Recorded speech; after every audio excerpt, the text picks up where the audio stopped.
Hello. Hey, Can you hear me? yes, I hear you. Oh, right. Well, we ain't gonna say. I don't want to jinx nothing. We ain't speaking nothing of that. We ain't even gonna say nothing on it. No, no. What's going on? Ooh, child. Mhm.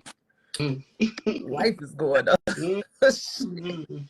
Happy Black History Happy Black History Month. Month.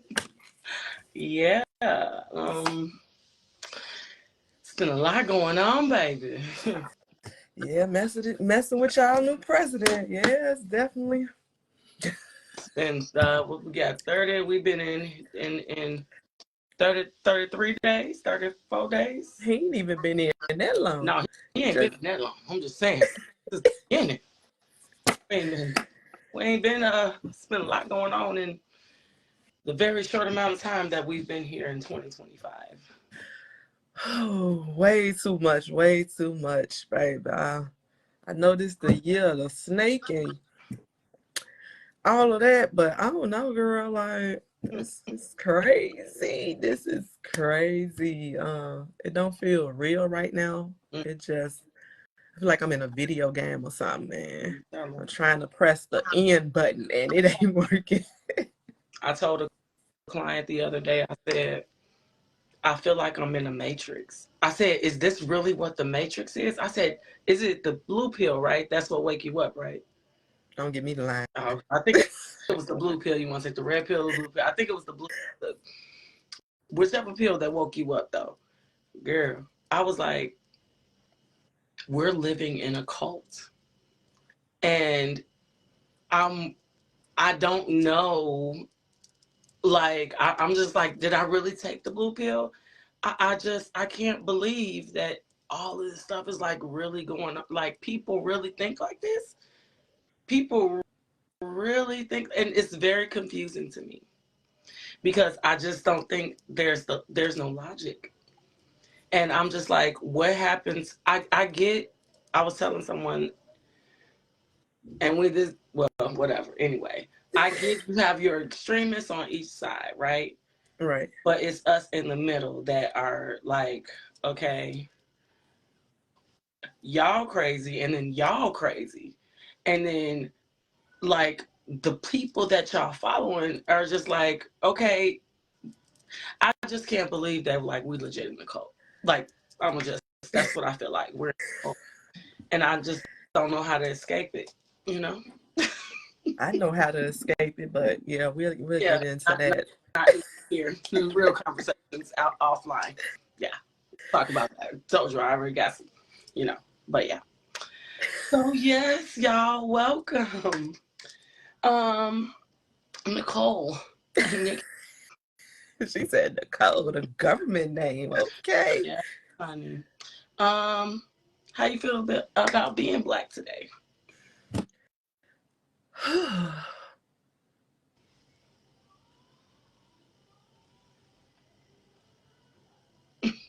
It just needs that moment. It needs that moment because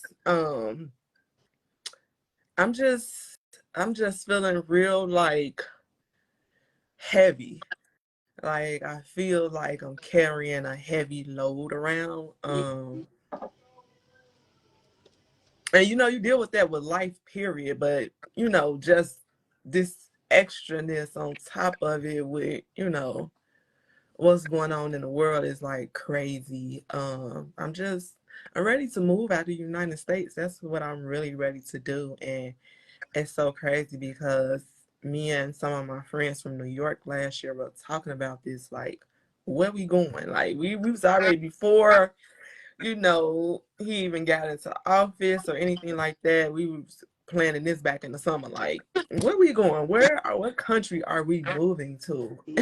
Because I feel like I need to escape. I mean, I never felt appreciated or valued in America anyway.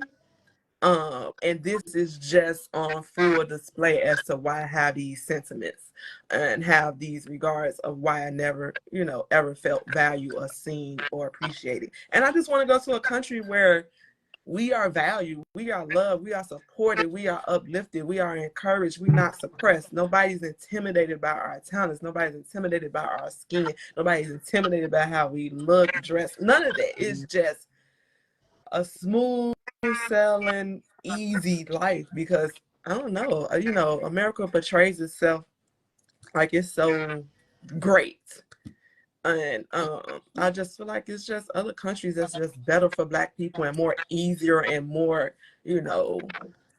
uplifting, more encouraging, and just better overall to be at. So I just feel like I just feel real heavy, like just being a African American right now. Like, Yeah. yeah, it's a lot. What about you? It's right. So me expressing how I really feel, right? Um, I'm saddened. I'm a little upset. But that's not the face that I can put on, right? Because of my kids. I have to put on a happy face. I have to. Because I feel like, right, like I'm one of them people that I would love to say change can really happen. Mm-hmm. I want to live that and embody that, especially for all my kids for sure, but especially for my boys, Mm-hmm. right? Like if I show them anger, especially my 9-year-old, right? He is an extremely concerned kid when it comes to, mommy, what's going on? Mommy, are you okay? Mommy, I heard you cough. Are you cool? Mommy, this. You know what I'm saying? He's that type of child, very caring. Yeah, Um, empath. so if I'm Yeah. exactly, you know what I'm saying? So if I'm showing him how angry I am, mommy, what's wrong? Well, baby, let me tell you what's wrong. You know what I'm saying? That puts stress on my 9-year-old. I'm putting things in my 9-year-old's head. Hate, right? And I don't want to say that I'm hating anyone. It's just more so how it builds, how hate starts, right? Or how resentment starts. We start talking to our kids about, oh man, just that motherfucking this, and that, you know what I'm saying? And then Yeah. your kids grow up with that sentiment. Yeah. And in the world we live in today, my boys matter so much to me, right? My little Black boys matter so much to me. And I don't want them to end up in any type of situation that's going to get them unalived by authority, Mm-hmm. right? Because of Just the way based off they of how, feel. You yeah, know what I'm yeah, saying? Just because that's how mommy was feeling. And because mommy is putting these thoughts in their heads, they're going to feel some type of way too about certain things, right? So out of all this, I still have to stay positive. It is the hardest thing, yeah. though. I, Man, I got a quick question for you. yes, Like man. something I came across and I'm always hearing. I just want to know real quick what you think on it. What do you think about like the older generation who says like, you know, God got us. Like just put it all in God's hands. God gonna take care of it. Like our African American elders, I'm not, and I'm very, spiritual and believe in God for sure. Mm-hmm. But how much of that do you believe in or take with you and be like, God got us, He gonna get us through? Like, do you think that's a, I don't want to say a realistic approach because it's realistic to a certain extent, right? Right, right. What are your thoughts and takes on how the older generation are always saying God got us? It don't matter who in office, God got us. Mm-hmm. So I believe in God too, right? I'm a spiritual based person though. Whoever you want to call it, that's how I take it, right? Um, I'm going to say this with as much conviction as I can. God got us, yes, but He put us here so we can do things, right? And with the older generation, that's when they kind of just lean onto that and not do anything and take a stance. It's it's very difficult to navigate through that, right? Um, because he put us here so we could do things and so we can make a change. It's just like, I'm gonna just give a quick analogy, right, of the same thing. It's like somebody saying they want to lose weight. God gonna take this weight off me. He gonna get this weight off me. But he he's helping you by keeping you here. right? So you can do something about it. That's the reason why you here. If you believe that God got you, then show him he got you. Do Right. something about it. And the older generation, it's like a lazy kind of, I hate, ooh, lazy is so, I don't know if that's a harsh word, but I just feel like there's no action um behind just using the statement like that. You know what I'm saying? It's just a whatever, and you just don't make any type of moves. You just really, I don't know. I don't like that. Wait. Let's revert back. I want to make sure I'm hearing you Yeah. clearly. So you saying this younger generation they don't do that, or like put in action, or what are you saying? So the younger generation puts in a lot more protesting action that goes on. I can't. I'm not for all the stuff that they do. Okay. Right. Um, for instance, over in Europe somewhere, going to a museum and throwing paint on pictures because you're trying to stand up for something. I think you shouldn't do that. Right. I don't believe in that type of stuff. To me, that's an extremist. Okay. You get what I'm saying? Like there's always that side, and then that side, they're the extremists. But I would put the older generation that always say God got us, they the people in the middle. They gon', it's just like whatever. It's just like they don't move, and they don't want, I don't want to say they don't want change, right? They just, whatever works for them, works for them. So whatever we're in and whoever is in office, hopefully it worked. But regardless of what it is, God gonna still make a way and he gonna still change it. But you here to make a change. That's why God still got you here. You don't see that? You know what I'm saying? And it's just like, it's very difficult to get over that. And it's very difficult to talk to the older generation about like things of today. It's almost like they don't even want to hear it. You get what I'm saying? Like they'll hear just like a lot of people, oh, what if, especially if they still watch the news. Oh, okay, that's what's going on in the news. Ooh, child, that's a lot. But God still got us. It's a See, blanket statement.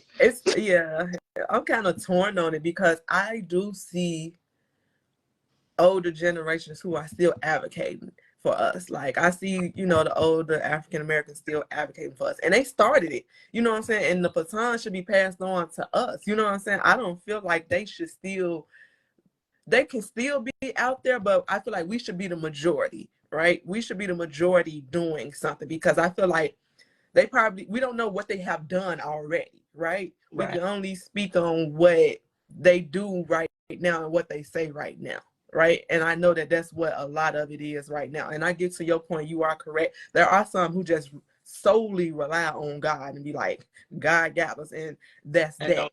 But then and you do have those who have, put in action and have actually put in work and still to this day putting in work. Like I know a community on the west side who still advocate right now, and it's more of the older generation. It's a few of the youngers, but it's more the older generation, and they doing a lot of advocating. It's just the ones who sit there and say God got us, and then they put no action. Like I totally agree with you, but it's definitely some older ones who's doing it. I feel like we definitely got some new leaders in the younger ones who are putting in action as well. As far as not only just protesting, but showing up to these meetings about policy changes and things of that nature. I don't know. I guess it just needs some more exploration as to what does that look like. As far as back then protesting and sit-ins and stuff, we worked, or they appear to have worked to a certain extent. Mm-hmm. And now it's like, okay, is that what you can you use them old techniques in the current state and generation? Can them old not? What are the new techniques we can go to? But I just wanted to, I don't want to dive too much into that. I just wanted to get your viewpoint and opinion there because I hear so much like people say, like older people say, like God got us, and it's like, yeah, God got us, but you got to bring some more. God only take you so far. He said you got to meet him halfway. You don't. So do you feel, right? The people that you hear say that, Mm-hmm. do you feel that though they're the type, Like, I'm not saying you, I know you, we know a wide range of people, Right. but the majority of the people that you hear say that, Mm-hmm. do they make action? Have they done anything to say, you know what, I am going to stand against those, or you know what, I'm going to go do this, or you know what, this is how I'm not going to support? Or do they just, do the majority of the people that you know personally just say, you know what, all the people we're talking about, yeah, Yeah. just God got us? It's like, it's kind of split. I can't even lie, it's split. Because I know a lot of older people from, the community and church I went to, and my church back home that, I was heavily a part of and big on community action, like did the work, put in the work, and it was the older people who was doing it and singing God too. So they knew that, yes, we can rely on God, but we got to put the action in Right. too. But then you got another half of that, you know what I'm saying, people who like, it's just God. So I can honestly say it's literally split. I was blessed enough to be raised up in a church that they always like was a part of social injustices and how to help, how to give back, how do we make change, showing up to the meet. Like, so I was always a part of that growing up. And even now those same people, that same community is still making that impact. But I also, on the other hand, have people who just be like, God got us. He gonna take care of the rest, like, so Again, it's split for me. yeah, so I would definitely say for me, I probably know more people, not including the church that I grew up in, Mm-hmm. right? But I probably know more people that was just, they say the blanket statement and then there's no Yeah. action.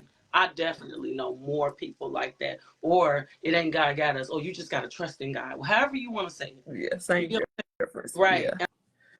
It's like they're passing the buck, if that makes sense. Like they're saying, okay, well, we just gonna give it to him, and then hopefully it'll just work itself out.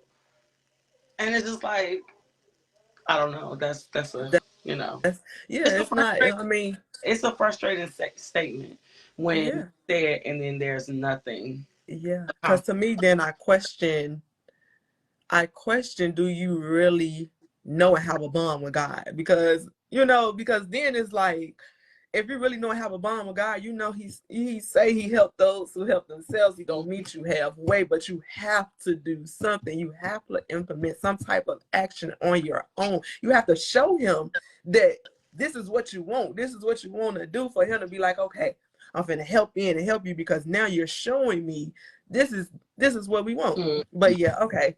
That's I because know, I can like, go on this. that was not what we was even talking about. Right, this is But not even what look, we're I'm supposed to be gonna write talking some about. notes But I down. felt like it was a valid thing to, be discussing, especially talking about Black History Month, the president that we're dealing with, and how, and all the changes and executive orders that he's trying to put into place. Let's say that.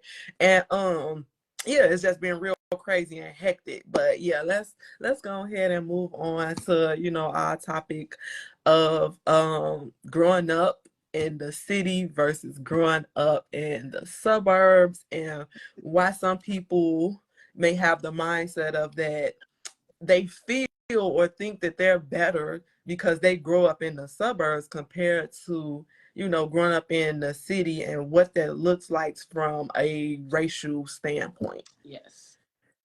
So I'm gonna speak about the suburbs, right? Because Because yeah, she's the suburbanite, and I'm the West Sider. For those who don't know, she do got some West Side roots, but her main core and background. right. Technically, I got a whole bunch of West Side roots. What you Y- talking about? I Actually, know, both sides of my family. I yeah, can't even say one side. but you've actually, that's what I said. You got some West Side roots, and you've actually lived on the West Side as well. But I did live on the West Side. So I was thinking about that when we were talking about that. So my roots actually started on the West Side, not living with my dad. Right, it was more so living with my mom. mhm, Um, I recall a story about her telling me about something that happened when we were staying on. Girl, I don't remember because I was a baby damn near. right, She stayed on like Cermak and over there in close to the Cicero. okay. Over there by that laundromat over there. That's the only thing I remember, girl. It's a laundromat. It used to be a taco stand right there. Um Thurmac and Cicero. It's no, not something like Cicero. It was in Cicero. I think Oh, Cicero okay. started right there. It was Okay, like, okay. yeah, right there. Some it was like, okay, whatever. But she stayed over there. No, was, you know what I'm saying? Like, I thought about that. I was like, oh my gosh, that's right. She did tell me a story about, something that happened over there. And I'm like, damn, I remember I stayed over there. But yeah, so I had epiphany after epiphany after epiphany when we talked about this, okay? Because y'all, we didn't have a lot of conversations over the years about this. This is one of our little debates that we kind of go back and forth about. But go ahead. I'm sorry for interrupting you. Go ahead. I just want to give them a little background that we've had this debate for years. But yeah, go ahead. So yeah, I absolutely grew up, legitimately in the suburbs for the most part of my life, right? Especially my formidable years, right? I never thought, this is how I'll start this, right? I never told you I had epiphanies, okay? I never thought that I felt better than people in the city. Okay. Okay. What I felt was there were people that I would hang with, you, for instance, right? That was intellectually on my level. Okay. What I felt was, oh man, this is comparison. Here we go. Okay, here we go. I felt like white people. And when I say I felt like white people, I felt like back in the day, there were a lot of white groups. I'm gonna just say particularly England, right? That helped a lot of impoverished groups, right? I felt like that was more my mindset. I felt sorry for these groups of people in the city. Okay. Okay. So I just want to tell you, I had a client, girl, 2 or 3 days ago, right? White guy. Really cool. And I love photography, right? So all over his wall, he has these pictures. Now the lights are dim, so I couldn't see the pictures right away. But I love photography, so while I'm working on him, I'm massaging him. I'm looking at these pictures, and I look, and I'm like, wait a minute. These pictures. Now he already told me he's a divorcee. He got 2 kids. Blah blah blah. This, that, and the third. Right. All the pictures on his wall though are from the west side of Chicago. Okay. And it's not like when I say they're from the west side of Chicago, yes, ma'am. Sorry. Quick. Where does he stay? He stayed in the West Loop. Okay. West Loop, River West, I think they call that area. Just want some background where he was located. Yeah. So he stayed over there. Wonderful 1-bedroom for, I guess, a single man, now, whatever.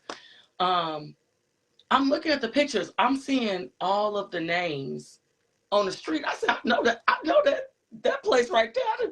I didn't been in front of that spot right there. What I can't see initially, right, is who's in the picture. The first thing I see though is the street names. Then I look closer. The pictures is of black kids, and one of the pictures is a mom holding the baby, but very, very dark skinned. You know what I'm saying? And I was like, if I was in his position, right? His thing was, because they were all over his house, that's his way to say, man, I want to be a part of this area. These people I feel bad for. These people? Wait, let's clarify. These black people. These black people I feel bad for. I'm showing their struggle. This is what I got from these pictures. Because why the hell you got all these pictures of these black, you a white man. And I did find a picture of his kids. They ain't mixed. Okay. It's kind of weird, but okay, keep going. It is. It's like, why would you have all these pictures around your house showing impoverished, what we would call, right, on the west side of Chicago, because these are pictures on the west side. They ain't on picture on the west side of all these people and impoverished neighborhoods. And the picture is not like they're from 19 and whatever. No, these are like recent pictures, and the pictures are of people that look like they're struggling. I don't know who he bought these pictures from, but to me, that's his way of saying, this is, I want to show what the struggle is, and I'm supporting this struggle because I don't want them to struggle like this. I feel bad for them. I'm showing y'all this is, he's like taking a stance Okay. on showing his struggle, not his struggle, some black people struggle in these pictures, and showing them, I'm gonna get back to me. I felt bad when I would hang out in certain areas. I felt sorry. Not bad, I'm sorry. I felt sorry for the people in these areas, being from the suburbs, because they didn't have what I had. In his situation, this man, I promise you, the place he stayed in was probably $500,000. Okay? Okay. Uh-huh. I felt like he was showing these, he had these pictures of struggle on his wall to support the people that are in that area. I guess my question, because you say Mhm. he had a picture of struggle, like what did these pictures look like then that you can tell that they were impoverished, like, It was like, or that they? it was like a woman holding her baby, but it was like in the area. It's not like, okay, we're taking a picture in front of a nice building. It was like there were pictures in alleys. It looked like pictures in where it was dirty, it was grungy. It didn't look like anything to say I'm trying to, we're changing the area. It just looked like pictures of people that you would feel sorry for. Hmm. So, And go ahead. go ahead. Just I'm just trying to wrap my head around this because Right. this sounds a little So, crazy, to be yeah, honest. yeah, Like, it yeah, sounds like, I don't know. It kind of sounds like a pity thing, though. Like, yeah, and I don't know yeah. if But that that's having exactly what I'm pity. talking about. I know, but I don't know if have supportive though. But keep going out. Can you hear But me? keep. Yeah, I hear you. Okay, okay. I don't know if having pity. I don't know. Like, for me, let's keep going. I'm gonna write this down. What I'm thinking. Let's keep going because this sounded a little strange to me, and it So sounds like pity more yeah, so pity, than right? anything. Which, And if you have pity for some, right, when you feel, another word, I feel sorry for them. Oh my gosh, I pity them in the area that they grew up in. So I'm showing they struggle. And again, for me, back in the day, it wasn't that I felt like I was better than people in the city. I just felt sorry for people in the city that weren't on my intellectual level, and then that didn't have everything that we had in the suburbs. I pitied those type of people because I was just like, dang, man. You know what I'm saying? Like, my mom would say, okay, well, this year for Christmas, and to me, this seems like, not saying that black people don't do this, you know what I'm saying? But it just seems like charitable work. My mom was like, we gonna go help out at a soup kitchen for Christmas. Or we mhm, gonna go, you know what I'm saying? It will be stuff like that. And not to saying that black people don't help with things like that. But usually when you go to these type of places, if you've ever been to one just to visit, you don't see us the ones helping, excluding like there are some other organizations that legitimately just help black people and black people help black. You know what I'm saying? But a lot of these other places, they're run a lot of times by like Catholic mhm, charities, things like that, not us. mhm. And to me, in the suburbs, that's how I felt. Is I never necessarily believed that I was better. But but right, that was my overall feeling. That was my overall feeling. It's a twofold thing though with me. Okay. Twofold thing. It depends on who I'm talking to in a certain sense, right? And I think this is more has to do with pride, right? I was talking to somebody recently, And the first question they we were having a debate about something, and this person says, "Well, I'm definitely smarter than you." Okay. And I took that as a slight insult because I said, "No, you definitely not are smart. You're not smarter than me." Now, was this a person who grew up in the city? This is a yes. This was a person from the city who grew up who went to CPS. You know what I'm saying? Like Chicago Public Schools. Y'all know what that means. Um, they And from you instantly felt like there's no way you smarter than me. exactly. That's why, yes, which was crazy because I was like, wait a minute.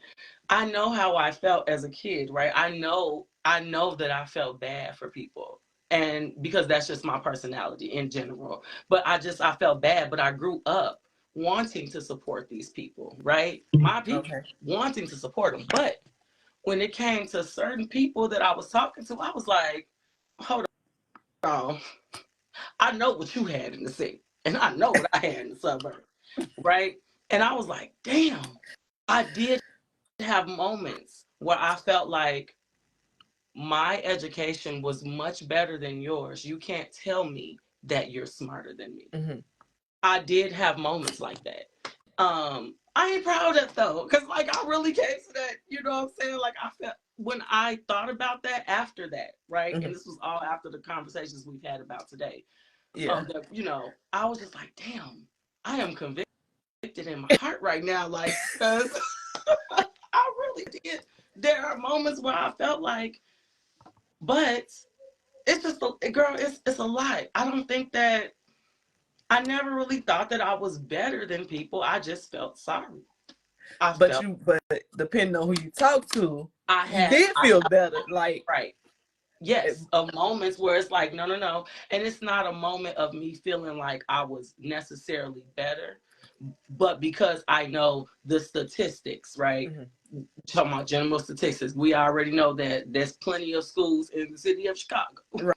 that Right. trumps a lot of schools across the country, Yes, for right? sure. But as a kid, we're mainly talking about high school, y'all, just to let y'all know.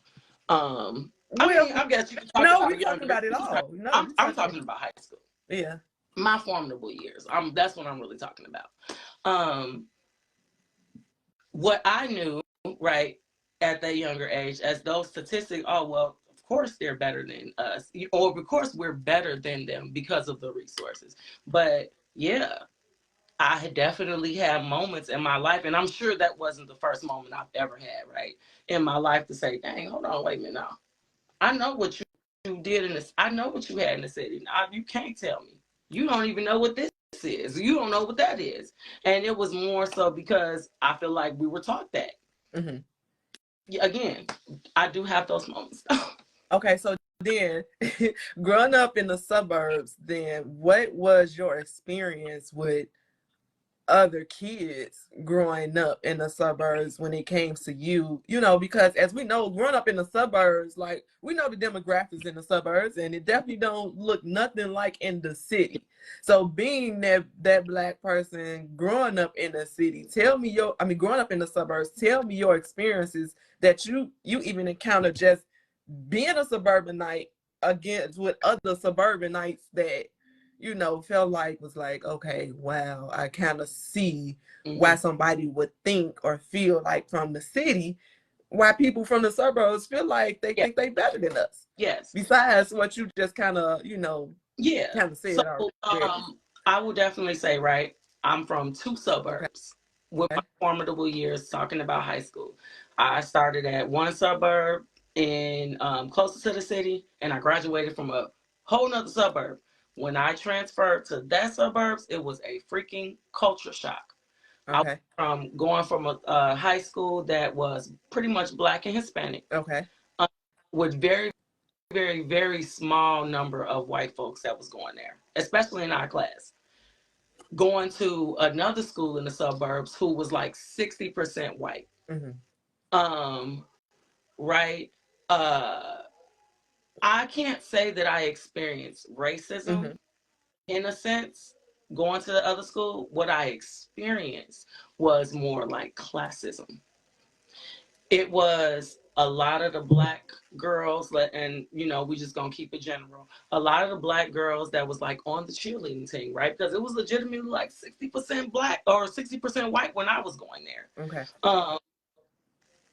The ones that was on the cheerleading team, they stuck with the other white girls on the cheerleading team. They dated the white boys on the cheerleading team, and it was very much that they looked down on you if you came from one of these other schools that was from the city. And back then, I'm just saying like this: the school that I graduated from in the suburbs, there was a huge migration of two suburban schools that a lot of people came from around that time. It was two schools like it, and both of them, let me just Maywood and Bellwood, girl. Yeah, and which we talked about this. Like, I don't consider them real suburbs. Like, to me, them still that's the city. It's Mayhood and Bellhood. At the end of the day, that's still city suburbs to me. Like, they not, to me personally, them ain't real suburbs. I'm not gonna lie to you. I ain't gonna hold you. I don't consider them real suburbs. That's still the city to me. Like, people, and that's a thing we can talk about too, with people who think just being in Maywood or Bellwood that they in the suburbs, so they better than the city. And it's like, baby, you still the city too, but go ahead, finish up. But yes, going from those two, there was a huge migration of families, especially black families, from Maywood and Bellwood going to, I graduated from Bolingbrook. So it was a lot of, it became, oh, here's another person from the,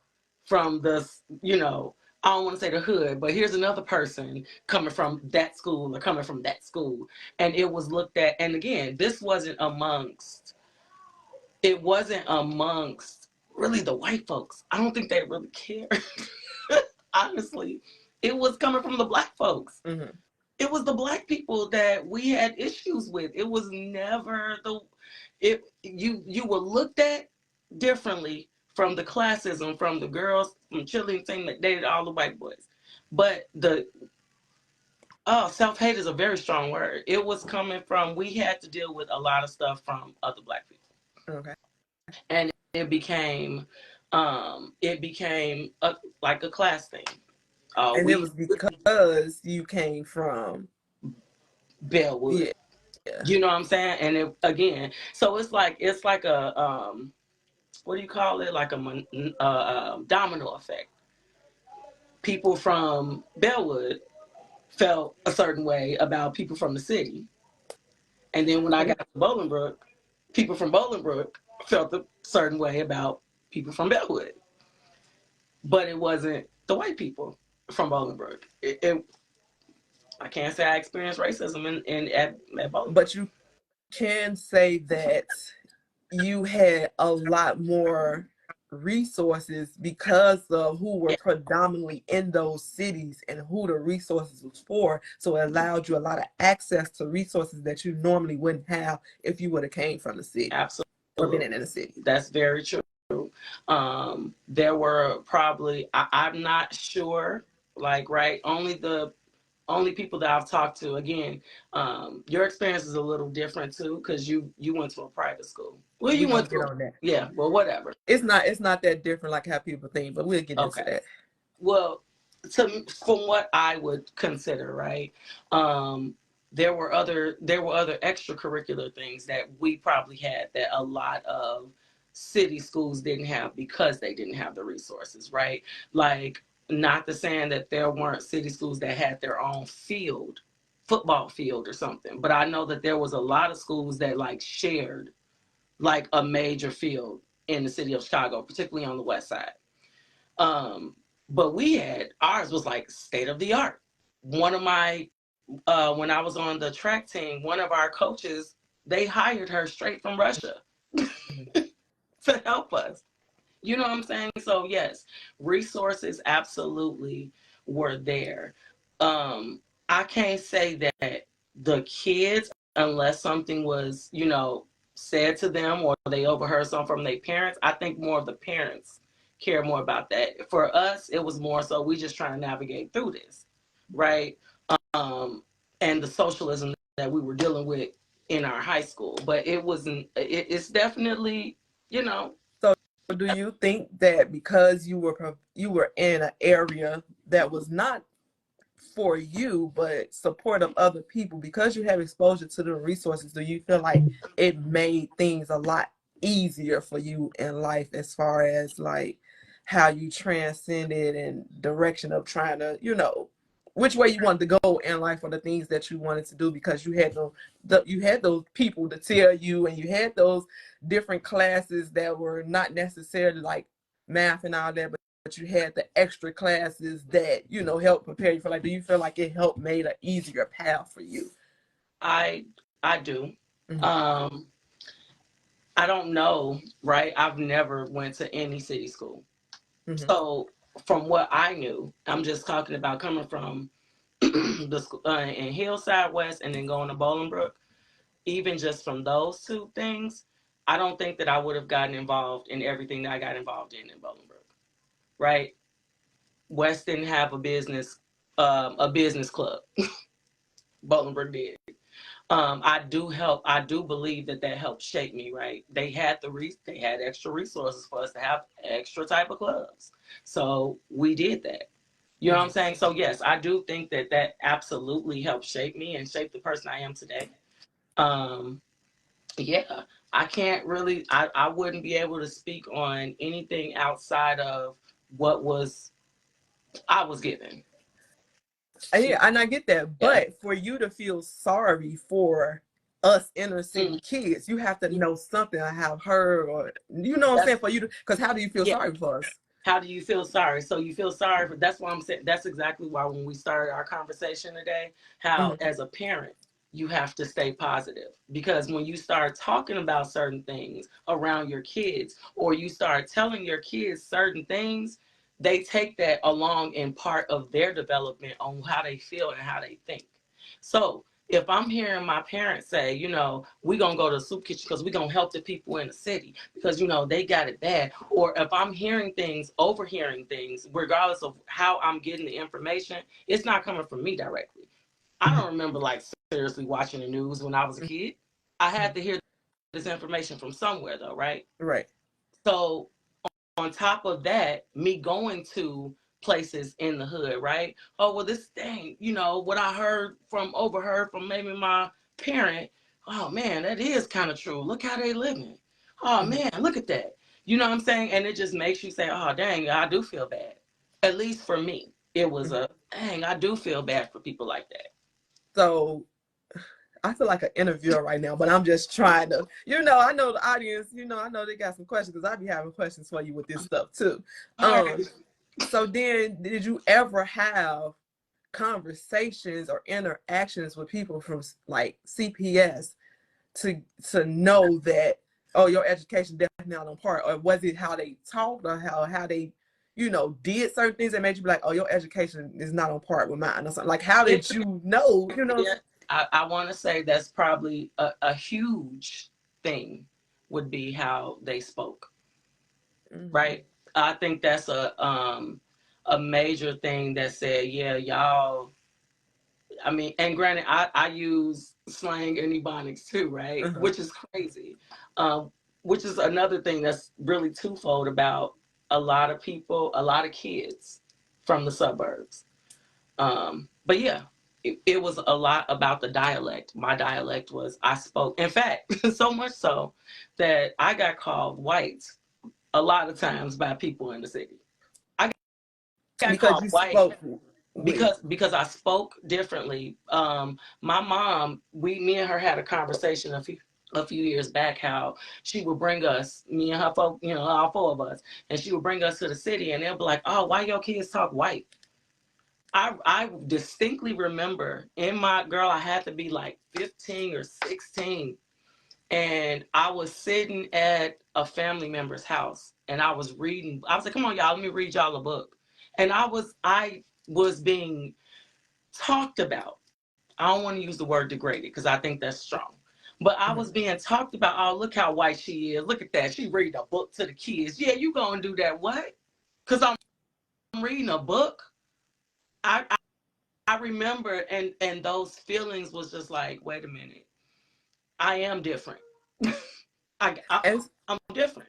so then does that come from, I'm just playing devil's advocate, you know, to Mm-hmm. just, so does that come from because of dialect? So does that mean that the education system wasn't right, or that they mindset was of a certain environment that didn't adapt to maybe what they were receiving in the educational system that they were a That part of?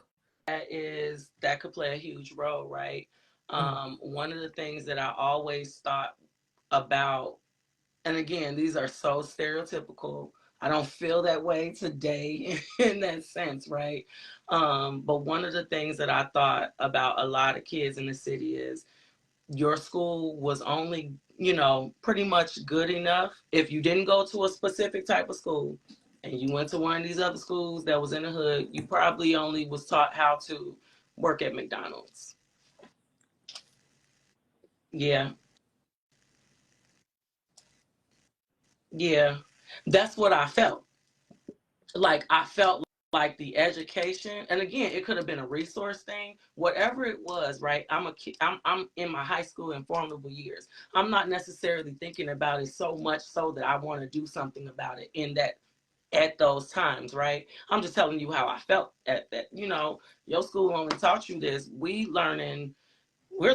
in calculus and we're doing this, and I'm not calculus but pre-calculus, and we're doing such and such and such and such, right? Like y'all don't have the resources that we had, which is right now, Which is not our faults, right? but It's it's not not our fault. your fault. It ain't your fault because you just a student. Right. It's your school fault, or it's the system's fault, or whatever it is. It was never the kids' fault in my eyes. It was always the system. I just didn't, you know what I'm saying? Like at a very minimum and over generalized state of mind, it was, dang, you got to help people in the city because they ain't got it all, y'all. They upbringing is it's not their upbringing, excuse me, their school upbringing, right? They just ain't got it like that, so they can't take free calculus. They can't do that. They don't even have it offered. Again, this was only certain people. It wasn't the people that I actually hung with either. You know what I'm saying? Like I took it as, well, the people that I hung with are intellectually, they're on my level intellectually. Intellectually, they're just as smart as me. And why did you feel like, or what made you think that they was just as smart as you? Um, I think it was the school they went to. I think it was about the school, and particularly maybe the private schools is what I felt like. Um, I didn't know people from like Lane Tech or stuff like that because I didn't hang with people that went to those schools. So as a kid, I didn't know much about how great those schools were. So you basically associated because somebody in the city went to private school, then that They means they aren't your they intellect. smarter because they went to private school because they parents had to pay money for them to get here. And the one thing I did know about a lot of things in the suburbs is our parents had to pay money to get us these things that we needed. Like the resources were there, but it's because our parents had to pay the money, or you know what I'm saying, we was being helped out. Now, granted, I'm not gonna say, oh, it was the taxpayers' money, because I didn't know nothing about that as a kid. I just know my mom had to pay money for me to do certain Mm-hmm. things. And when there was a private school, when my mom considered moving us to the city, um, that I knew for a fact when I sat up in there with her, and one of the things they was talking about was, this is how much it costs to go here, but this is the type of education she'll get. It will be one of the best education she'll have, especially if you guys are thinking about moving to the city. And my mom was very big on education, which is hence because it's passed down, right? I'm huge on education. Mm-hmm. You know what I'm saying? So yeah, it was, if they went to this school, especially since I didn't sat here, my mom they told my mama all these good things because I wanted to go to that school. I wanted to go to that school, and I was like hurt when my mom was like, "Nah, we're not gonna move to the city." I was hurt because So you wanted to go to that private school? yeah, Okay. yes, I did. But I had a very, very strong desire to go there. So I was like legit hurt because I felt like, oh, my friends are here. You know what I'm saying? Like the people that I this is the kicker. The people that I wanted to be like when it came to my social life are here. I want to be here. So basically, we only good in the city for a social life. Is what you're saying? Y'all hear this? Y'all see? Y'all hear A this? Like we good. We lot, good to a kick it lot of with. We a people. good time Look, in the city, but we ain't got the intellect for real. But we got a good time in yeah, the good city. Yeah. time, right? This Just lady not there said, for a long yeah. time. This lady said, yeah. Ooh, hey, I'm child. just Mm. telling you. This is, and again, y'all, I promise you. The things that we think as kids, right? There was also a time in my life where I wouldn't even consider dating anybody outside of my race either. And I looked at it as a huge no-no to date outside your race. These are things that I thought as a kid. But you currently still, I mean, clearly based off of whatever the conversation you had with somebody from the city, it's currently wreaking in your today life too. You know what I'm saying? Like somewhat, Yeah, like because I think we are. It's just almost like they say when you healed and somebody bring you back down real quick and you have to remember where you came from real quick. Like it's kind of like that. I think that happens every now and again for me, right? And it's so rare. But again, we all got pride, right? And sometimes we let pride get the best of us. You know what I'm saying? Like it sounded a mix though. It sounded a mix though. It's pride. It sounded like pride and I grew up in the suburbs. There's no way you went to a CPS school in the city that you're smarter than me. well, That's what it sounded like too. that's me being very prideful, right? Like that's me being extremely prideful about my upbringing. It happens. It happens. I feel like if there's something because I'm proud to be from the suburbs. I don't got that's cool for me. Yeah, you are proud to be from the suburbs, but you denounce your city like characteristics though too. So like Hmm. I do. I, yeah, so it's like you don't fully own that part of you. You denounce that part, but there's definitely a part of you that represents that city. yes, because a part of me, right? Like nowadays, to me, it's just like anything that is beyond. Yes, I have my moments where I have pride, but anything that is beyond where I'm trying to go in my life nowadays, I don't even want to be attached to it. And that's just I think that's just me overall in my life. Like if to me if it's not serving me, I don't want any attachment to it. And I that doesn't mean that I necessarily try to denounce. I know I'll be playing when I talk about my ghetto-ness, but we already had conversations about how I be feeling. I was on the whole phone with you when I was like, girl, I can't believe this motherfucker. Just let me tell you, I just had to. Right, but you like yeah, but that's like something you do like privately, but publicly you would like denounce it, like how we having this conversation right Yeah, now, like you'd be denouncing it. yeah, but And that's I what I'm get saying. it. Mhm. I get you feel like you at a place in life, but some of that is part of things that help formed you. You feel what I'm saying? So Absolutely. it's like how do you denounce that part and it helped form and shape you somewhat to who you are now. It's not something to in my opinion, which I feel like a lot of suburbanites do when it comes to us city people, is like try to like say that or feel like we good for a good time in the city, but that's it. Like it's nothing else to offer in the city except a good time.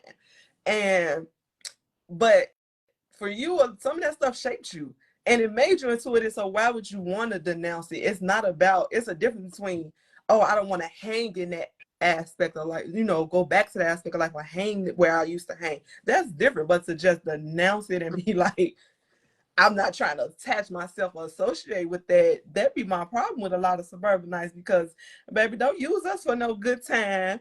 And them good times is what helped form you into who you are today. So it's okay to accept it. Like being from the city is not like this bad thing that people try to make it to be. Because for me, growing up in the city, I just feel like it gave me that grit. it gave me that hustle. It gave me that foundation of like, I'ma go get it, because clearly ain't nobody giving me nothing. Ain't nobody gonna make this easy for me. So I have to get up at, like, we are such, I feel like people from the city who grew up and raised in the city is from such a stronger mindset, in the sense of like our hustles, our ambitions, our determination. And that's not to say those in the suburbs not, but to me, in the suburbs, y'all got it so easy. It's literally handed to you.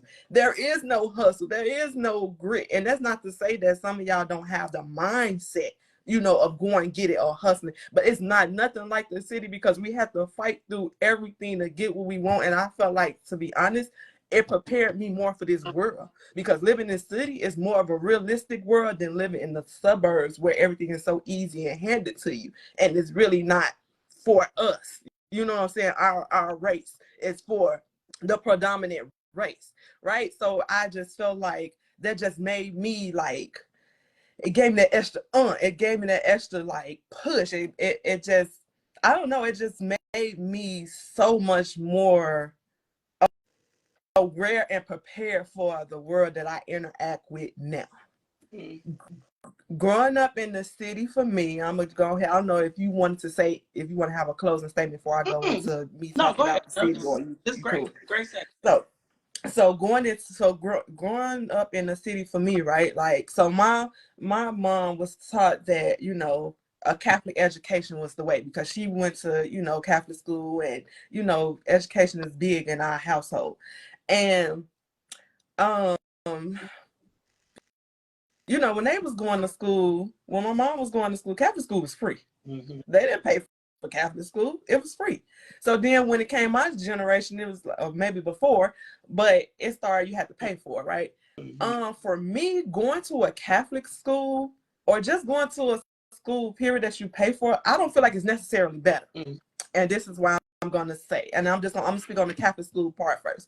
For me, I don't know if it was because I was so advanced, or because the system, like, because the school still is in the inner city, right? So yeah, although Catholic schools are charity, you know, Catholic charities, and they have the partnerships with the predominant races that, you know, could help bring in those resources, which, you know, happen here and there, I still felt like I wasn't challenged educationally wise. I still felt like I fell short education wise, even though it was probably like a step or two better than CPS education. I still felt like they weren't giving me those resources of access like how you would get if you was in the suburbs. So, like, you know how you said you did business clubs and stuff like that. I still didn't feel like we had that at all, right? Which brings me to the point where I feel like racism in the city is more institutionalized compared to racism in the suburbs, where I feel like it's more face-to-face, it's more of an interaction. Now, don't get it twisted, in the city you definitely have those face-to-face interaction of racism, you know what I'm saying? Like, you definitely have that with CPS, you know, like the Chicago police, I mean, not CPS, Chicago police, yeah, CPD, my bad, y'all, so many CPs, but like the Chicago police department, yes, you definitely had those in face, but for the most part, it was institutionalized. Like, education, like we talk about, we definitely didn't have the educational resources. Healthcare systems, we definitely didn't have those resources. We trying to go out to the suburbs, or go, if we go in the city to get some good healthcare, we going where we know the predominant race, the whites, that get the good resources and access. We trying to go there just to make sure we get a good, you know, good healthcare. Even grocery stores, you know, it goes as deep. Yes, ma'am. Go ahead. And you know what's crazy about that? I just want to speak about when it comes to hospitals.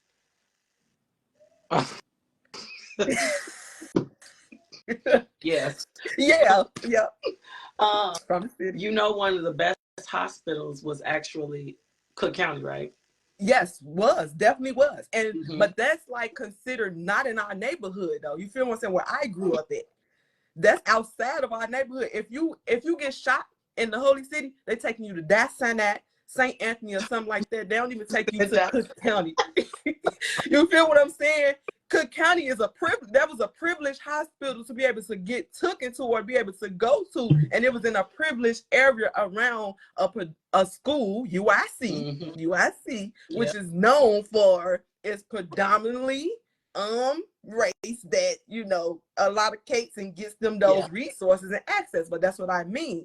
You know what I'm saying? Going to the actual, that still wasn't in our neighborhoods. You feel what I'm saying? It's still considered outside our neighborhoods. It's still an area that's upper upper echelon area during that time. You know what I'm saying? That's where you had to go. And we went there, of course, just to get that education. Grocery stores. Like we grew up having so many grocery stores, We right, in our area. yes. In on the Chicago, yes. Yes. But then, now we like a food desert on the west side, and you have to go to other areas just to get good quality food. But even when we did have a lot of areas with grocery stores in our neighborhoods, I remember my mom like distinctively going to other areas still, because it's like these products are going to be better, these products are going to be fresher, you know what I'm saying? So it was like that's what you do in the city. You find the areas to go to where they have access, where it's not racially institutionalized on we're not going to give this area good resources or any allocation to those resources. So back to bringing it back circle to like me in high school and going to a private school. Now granted, my private high school was on the west side of Chicago, inner city, right? It did provide an education that was better than CPS. I would say that certain CPS was in the neighborhood, to a certain level, to a certain degree. I can't say that I got the Lane Tech education. I got the Whitney Young education, the Jones education, the Walter Prep education. I can't say at a private school that I got that type of education. I can say it was 2 or 3 steps above CPS, which is better, right? Mm-hmm. But still not as good as other counterparts in the city because of the area, that the school was located in. You still had that, to a certain extent, that struggle of access to certain resources. So for me in the city, like, and you going to a school in the suburbs, even you didn't know better. You didn't know, you just know it's private. Mm-hmm. And a lot of people assume that because it's private or if it's Catholic, that it's a good school. That's not, paying for a school does not mean that it's good. That does not mean that. And I'm a witness. I have testified to that, even though, I've made it to where I made it to in life, but it came with that grit from the city, that hard work, that hustle, that ain't nobody finna give me nothing, that I have to find a way literally, or I gotta make it because ain't nobody trying to help me. I went to college after graduating top 10. I graduated top 10. Yes, exactly, Keanu. It's not good. Like that don't necessarily mean it's good because you pay for it because it's Catholic. That don't have none of that. These people, that don't necessarily mean that. Let me just say that. But even just from graduating top 10 of my class in high school, and I ended up graduating from a Catholic school. And yes, that Catholic school compared to that private school I went to was on a lower level in education compared to the private school I went to. And it was a Catholic school and it was in the Hispanic neighborhood. And I was way more advanced than them. We was way further than them for sure. But even just still, like, I still have my, how it's embedded in you when you go to a school for so long, like how to maneuver, how to study and all of that. Like, I still wasn't prepared for college. I still was way behind the curve in college. Like them kids, in which I get college is on a grander scale. It's kids coming from all over, but that's what they rely on in college. That everybody is, they give you testing in college to see what level you're on, right?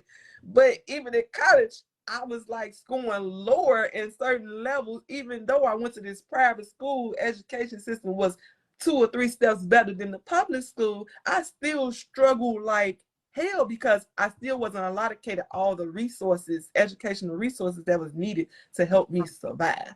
Yeah. But that's to just speak on what I felt like was the racial, institutionalization that I faced, and there's a lot of people in the city who could definitely say they faced it, Chicago police face, head on. But I feel like ours was definitely that lack of resources, and then people just assuming or thinking because, oh, you went to Catholic school, oh, you went to private school, you definitely got a good education.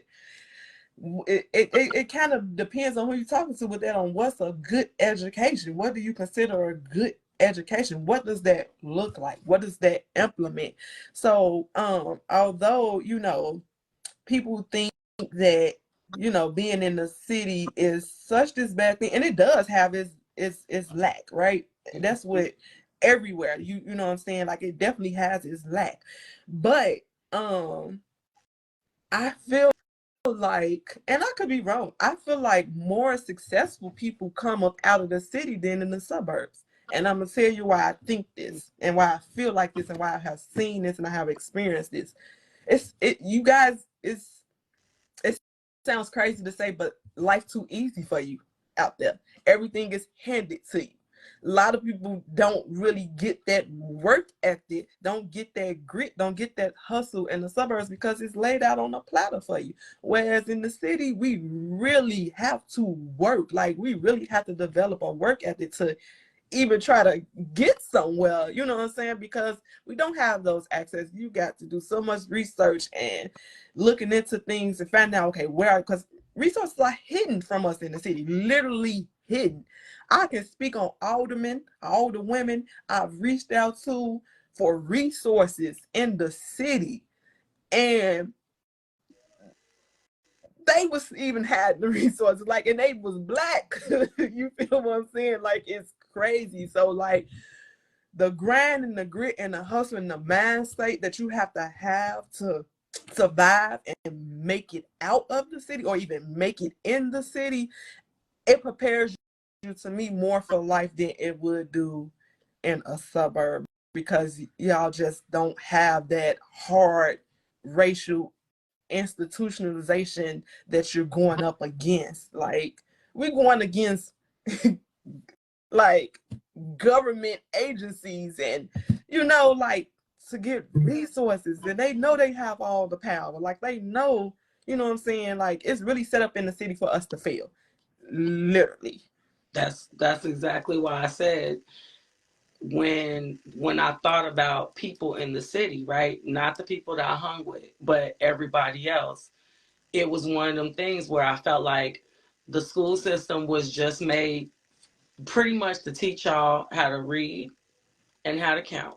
And it wasn't how to read and how to count on, on a advanced level. It's to work at McDonald's because they need people to work at McDonald's. And most of the people back in the day that you seen doing that, I don't know about now, you know what I'm saying, but was us, Mm-hmm. right? Black folks. Like, that's who you seen, like, working. Most of the people, and the crazy thing is I actually, this the crazy thing. My first job was a fast food restaurant in the Mm. suburbs, Mm. right? So what does that say then? What does that speak on then? It Because for us, mm-hmm. I'm just saying, right? For us, it was, this is what teenagers do, and in high school.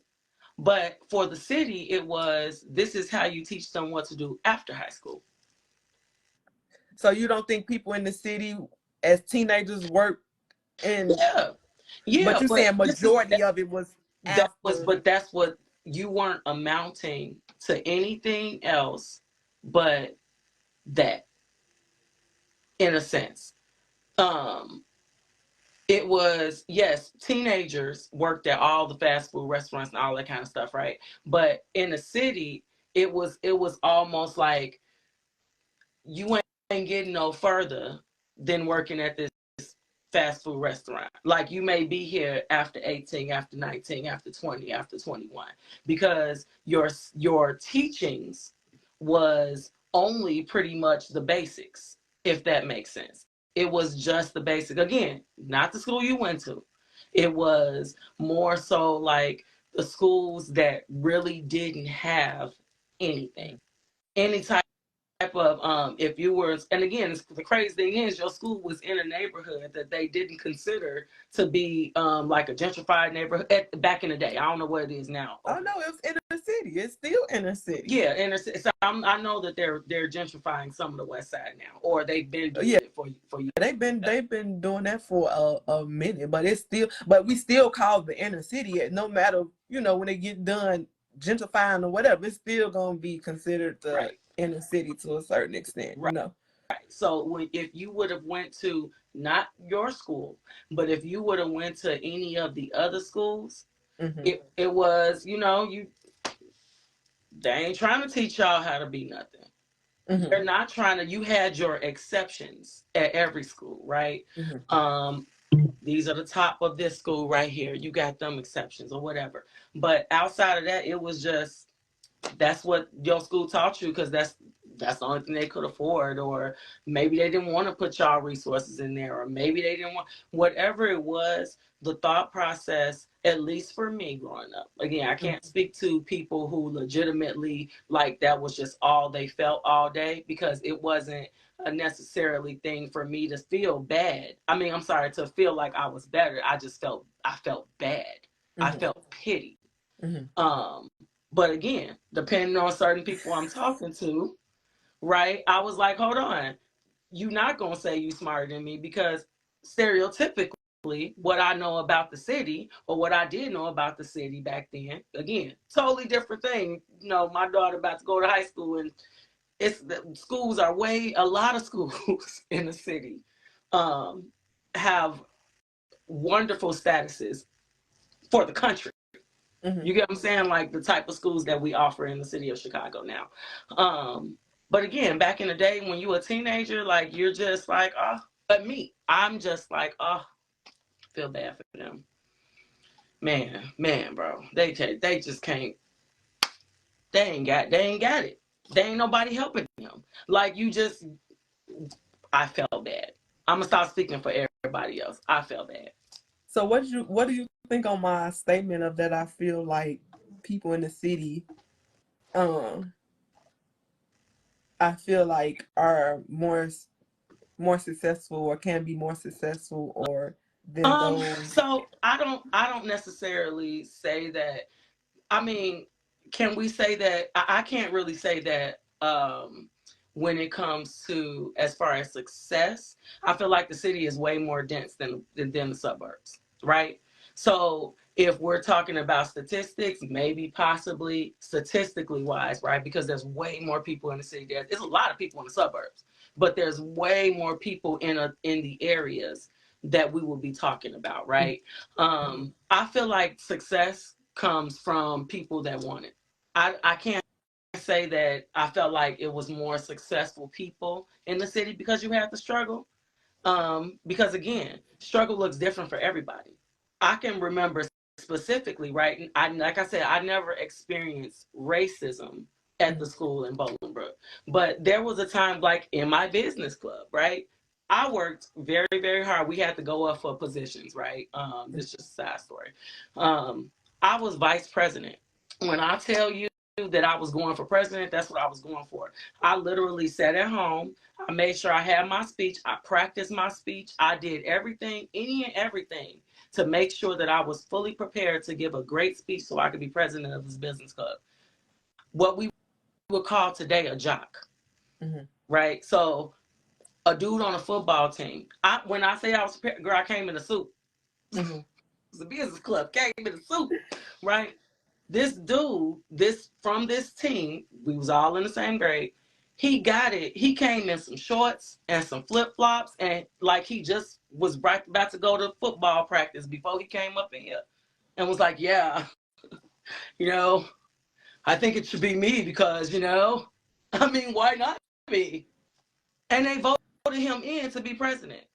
So again, and it wasn't because, to me, it wasn't because, oh, he's white and I'm black. It wasn't that. I was like, damn, this boy dumb as fuck. He seemed very okay, and y'all voted him in just because he's a fucking football player. legitimately, that was the why not? Legitimately, that was the reason. So and I say that about struggle, right? While my resources are there, that doesn't mean our struggles are necessarily different. It doesn't mean that I didn't hustle any less because I have resources. You have to deal with certain things in your own environment that you do struggle with. Just because, go ahead. No, I'm Just just go ahead. just because you have resources, it's a great thing, right? Because it provides for a better life and a better upcoming. That doesn't mean you don't struggle within the things that you have in your own community. So Yeah, no, it's not. That's I agree to that. But what I'm saying is not a big of a struggle as compared to in the city when you don't have the resources, plus dealing with whatever you got to deal with in life and what's going on. Like that adds an extra layer of struggle when you don't have access to those resources. In addition to what you're dealing with in life and what's going on in your life too. What I'm saying is it's not as big or as impactful as what is experienced in the city. And I know you say the city is a lot, but it's a lot of suburbs too. You know, we talking yeah, collectively. well, that's what I'm saying. How can you say that because okay, so I'm gonna be real stereotypical right here, right? Mm-hmm. Um, I didn't sell drugs. Okay. Okay. Mm-hmm. Um, you didn't sell drugs. Okay. So by saying that is what I mean is um people in the city, because you okay, so how do I say this? Because let's just say that because I didn't sell drugs. I know this is such a blanket, y'all, okay? Okay. But because I didn't sell drugs, that don't mean that my life wasn't hard. And one of the things in the city, and it's not necessarily about people selling drugs. I'm just giving an example. Okay. A struggle in the city that a lot of people would say is, well, I had to sell drugs because of A, B, or C. Mm-hmm. So that made me a better person because I had to do that. Do you get what I'm saying? No, Okay. because they sell drugs in the suburbs too. Yes, they So do. And it's they just don't get the harsher right, right, harsher punishment like we do in the exactly. city. But that doesn't mean that because I experienced this type of struggle versus this person in the city who experienced this type of struggle, don't mean that the person in the city in the struggle had it harder. That's what I'm saying. I get what you're trying to say. Yeah. Yes, I don't personally think that because there were plenty people in the city who didn't do anything and had wonderful upbringings, and they ain't shit. You get what I'm saying? Like, just because you struggle, or the opposite, there are people who struggled in the city and did okay while they were struggling, and then they still ain't shit. There are people in the suburbs who've had wonderful lives and ain't shit. I don't think that I don't think that being from the city and you not having resources necessarily makes it harder. She and that's what we're gonna differ at because you had like you can only say that because you had the resources. You can go to them easily and get it with no problem. So that's why it makes it easy for you Yes, to say that compared to someone like me who did not have them resources. What I'm telling you is not having them resources add an extra hardness on life. but I didn't say I'm know not saying you people, get huh? not you. I know people in this that was raised in the city Mm-hmm. and didn't have to struggle, Mm-hmm. and their lives are the same. Mm-hmm. It's like from you speaking from your perspective, I understand it, Mm-hmm. but I don't want it to be conveyed that okay, just because you're from the city, that means you struggle. I mean, not that you struggle. I'm sorry. Just because you're from the city, that means you had it harder. When that's not necessarily true. Not everybody in the city had it hard. I know people that grew up very well in the city, Mm-hmm. very well. Mm-hmm. Okay. Um, I don't necessarily equate that. I think that comes more so as an individual based type of thing. Like Well, I guess it depends on what part of the city they grew up in too. Because West side, if West you didn't side, grow up baby. in the, okay, they grew up on the west side. That's probably like some rare instances. I'm not gonna lie. I ain't gonna lie. Can y'all? You guys? You want to say something? You want to ask something? I see your hand up, or what you doing? What's that mean? You want to say something, or you got a question? But I get there go are ahead, I go ahead. get there are No, go ahead. I get there are, instances of people who, like, even though it's not, they don't have the resources or allocation, or that they still grew up good. I get that there's a place for that. There's a spot for that. What I'm saying is that spot does not overshadow, or is not large enough or a big enough group of people, to me, that outnumbers those that did not grow up that way in the city and had those extra struggles and and lack of allocation to resources and things of that nature. But I get it exists. mm-hmm. But I do not believe it's in a larger number than those in the city. So that's what I was saying. Like, as far as density of the city, right? Mm-hmm. Numbers are always going to be skewed to where it's like, well, way more people struggled in the city, because in the area, it's more people. The suburbs are legitimately spread out. They're more spread out. There are plenty of suburbs, yes, that are very dense. Okay. Okay. Yeah. So, you know what I'm saying? Like, as far as density, if we go to numbers, yes, okay. A great example is Arizona. The state of Arizona, and the most black people that they have, I want to say, is 6%. Most of them black people, it's 70% of them black people in Phoenix. Mm-hmm. So yes, if we're going by the numbers, absolutely, then yeah, we can probably say, if we talking about this area and this area, these people, you probably have more number of people who struggle in this area versus this area, because this area is more spread out. You know what I'm saying? Like, but I don't know. I think struggle looks different. There are people in the suburbs who legitimately, like I said, drugs are different, right? Um, I think one of the big things in the suburbs, I'm really not sure, because when I was younger, I didn't do many drugs. But from what of my knowledge of now, opium. Is it opium? That's what it is, opium, right? Mm-hmm. Like, that's a huge drug in the suburbs. Meth. Girl, it's meth. That's what I'm thinking of. Methamphetamines. Okay. That's a huge drug in the suburbs. Mm-hmm. You know what I'm saying? And there were plenty of people who struggled with that, dealing Mm-hmm. with that. Mm-hmm. It just, but they also got but that's the thing. This can go deeper, because, like, yeah, they struggle with that, right? But they're more likely to have the resources to help them. They don't have the racial institutionalization of the police department that's going to give them higher, sentences mm-hmm. for their and harsher sentences. Like that, what I'm saying? That's what I'm saying. Like, whereas the layers of struggle are definitely not the same. It's a lot less layers of struggle within the suburbs. Like, it's catered to them in the suburbs. They know who in them suburbs for the most part. So it's catered to them to not provide those, struggles or lack of resource or lack of access to them compared to in the city. Mm-hmm.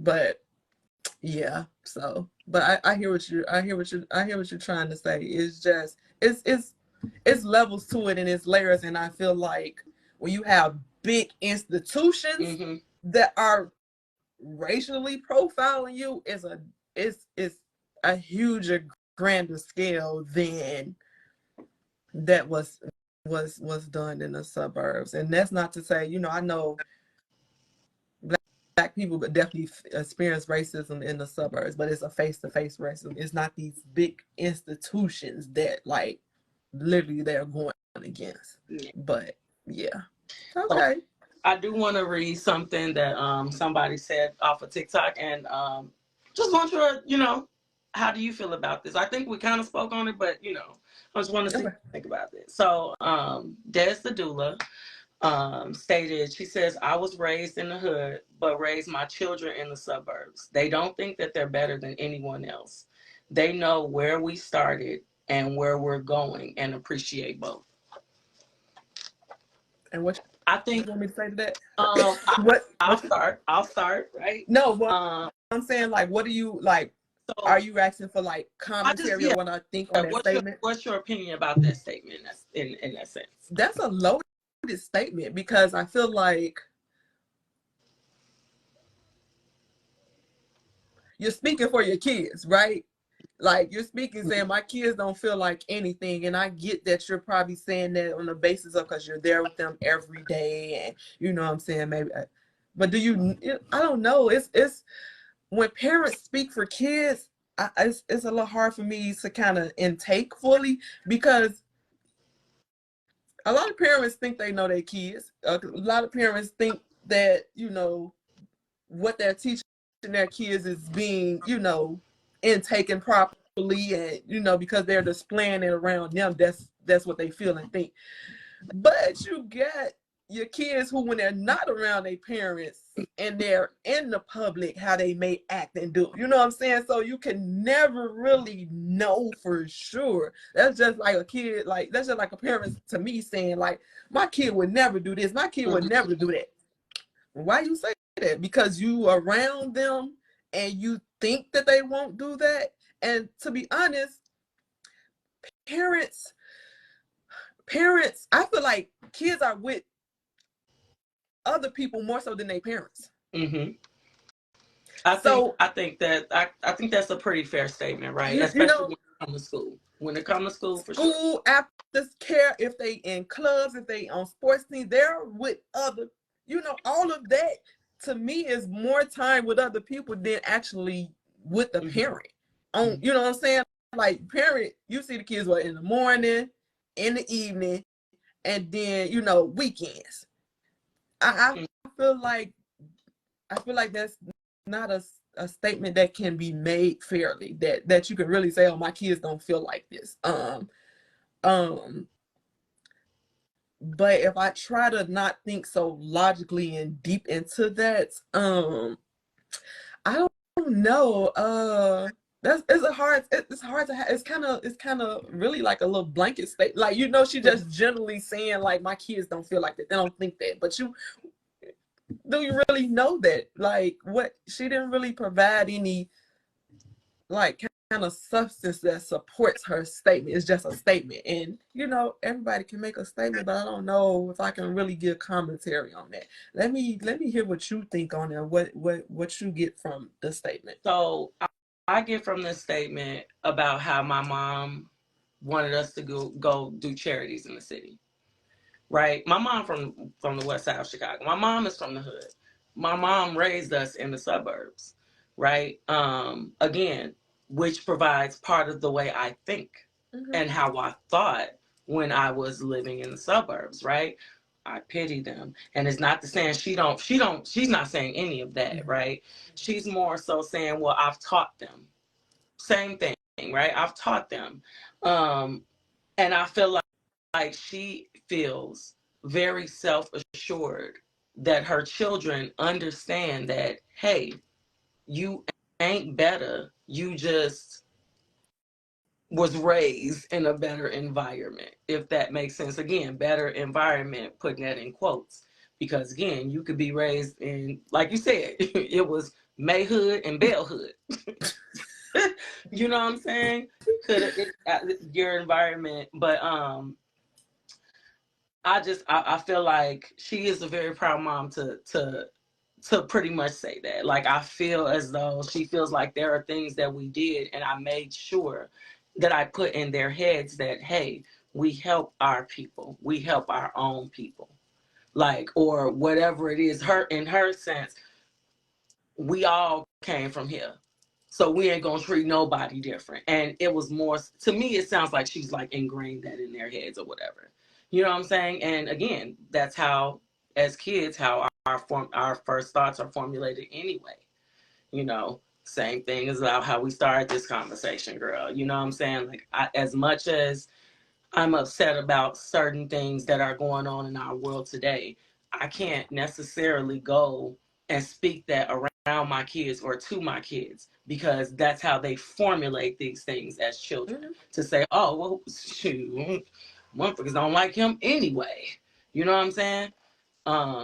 Yeah. So do you think that kids or teenagers preparing you for jail, like walking in the line system to go to the restaurant, Go to the restroom, raise your hand before you speak. Suburb school is totally different. You didn't have to do none of that. You could free roam the school, switch your class. CPS was nothing like that. I'm just saying. Yeah, and that's what we speaking on, like that in the suburbs. It wasn't that racial institutionalization out there.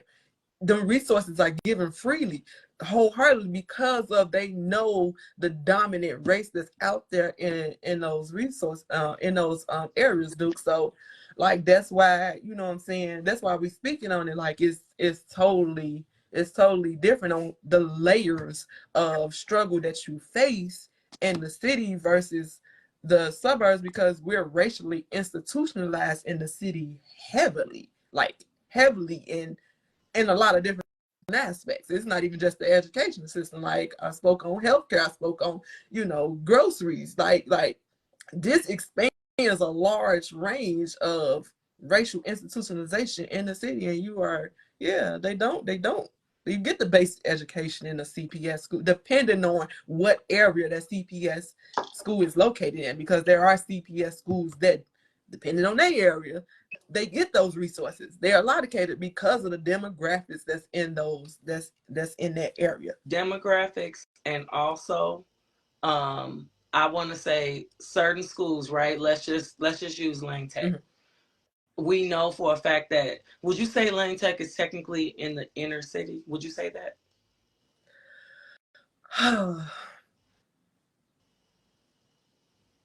I feel like it is. I feel like it may not be on the west side, or it may not be What in the west side or south side, but there are other areas in the city of Chicago that's predominantly other races that ain't white, that Hispanic yeah, races, I like you don't said. know if I consider Lane Tech inner city though. I can't say that. I can't say I consider that inner city. The city, yes, but inner city, I can't say that. Okay. Um, it's a great school to bring up as far as resources being allocated to a school like that, right? A lot of my clients, which you already know, like 95% of my clientele is white. Mhm. And one of the things that, since, my daughter's on her way to high school and we talking about schools, and Lord have mercy, never have I ever applied to high schools like I'm applying to college. It's that deep now. It's Yeah, that deep yes, now. get a whole headache doing that. But outside of that part, right? Um, one of the schools that my clients who went to school, white clients, right, that went to school in the city, the one school that they always bring up, because most of them have went here, is Lane Tech. Oh, make sure she applied to Lane Tech. Lane Tech is an awesome school. Make sure she applied there. She has to apply there. Like, and then they go into all the resources that Lane Tech's offers. Do you know what I'm saying? Hmm. I feel like that's why I can only, and again, as a teenager back in my day, the only school I really had heard of that was like one of those schools other than the private school was Whitney Young, I want to say. That was the only one I knew that, oh yeah, them girls may be a little snooty there. That's what I automatically, like, just always thought. Oh yeah, if you went to Whitney Young, or you going to a good school in the city. Yeah. You know. Y'all said Lane Tech is. She said they had a good open house. Yeah, yeah, they did. My daughter, that's what she be going to games at, girl. Wait, dude, what? He said, yes, they have a state-of-the-art equipment for the athletes. We had a gym and a lunchroom, LLL. They had everything, workout, fad gym rooms, hockey rink, all types. Yeah, exactly. A coaching shop. Exactly. Those resources, that's what I'm saying. The layers of struggle Yeah, is so different because those resources make a difference for sure, for sure. I What didn't my daughter think about Catholic DePaul? think that's a high school. Oh, you mean DePaul? I think she's talking about it must be a high school because her daughter going to high school. She said high school. Yeah, I didn't. I didn't know that was a Catholic DePaul I, though. I know there's a private university for DePaul, but I didn't know it was Catholic. oh wow. Look, learn something new. Exactly. And again, to me, like, right, being raised in the suburbs, and now I live back in the city, right? Just to, close it on out here. Yeah. Being raised in the suburbs and living in the city now. my thought process when it comes to school is still the same. I can believe it. Um, you know what I'm saying? I want her to go, I want all my kids to go to the best of the Mhm. best of the schools. When we were staying on the south side of Chicago, we don't stay there now, but when we were staying on the south side of Chicago, we absolutely went in for the lotteries, had my kids testing for the better schools, right? Because the school that was down the street, they definitely wasn't going there. It was known for being for a school for the police always being there. It was known for stuff like that. And again, to me, I wouldn't, because the way I was raised, I would never, if I got to make a drive, which is what we did every day, if I got to make a drive 20, 30 minutes away to get you in the better school, that's what we going to do. And that's understandable. We are definitely in support of wanting and having better for our kids. Yeah. We are definitely not saying that you shouldn't want better for your kids. That's always the goal, to want better and to give them better.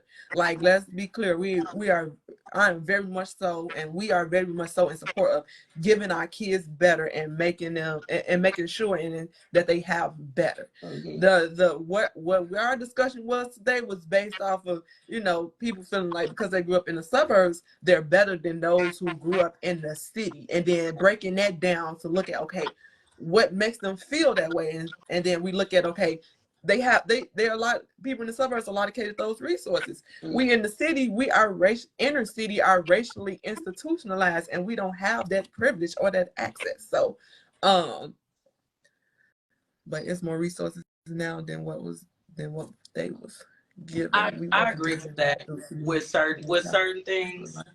but we Yeah. just want better for our kids. Yeah, for sure. And Yeah, as you should, I though. agree. Yeah, I totally agree with that. I think that there are a lot more resources in the city. But again, same thing.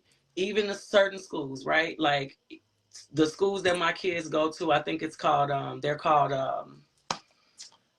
not classic. It's another name for a girl. Those are even different schools.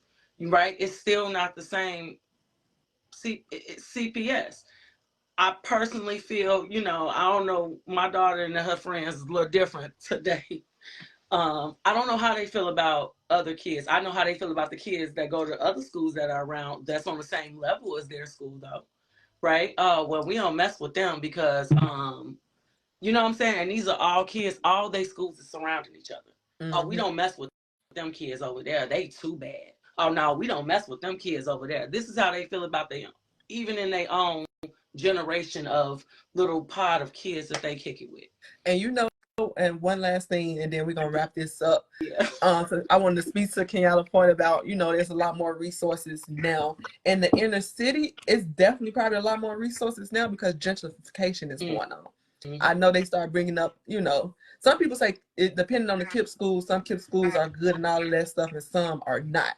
But I do know a lot of resources that are being advocated in the inner cities, not just the city, the inner cities nowadays, is because of gentrification as well. When we was coming up, wasn't no gentrification going on either. You know what I'm saying? So because gentrification is going on in the inner cities, that's another reason why a lot of more resources are being, Yeah. given to inner city people because of that too.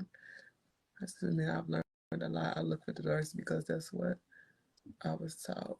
Exactly. Yeah. Diversity is key because diversity is what prepares you for the world.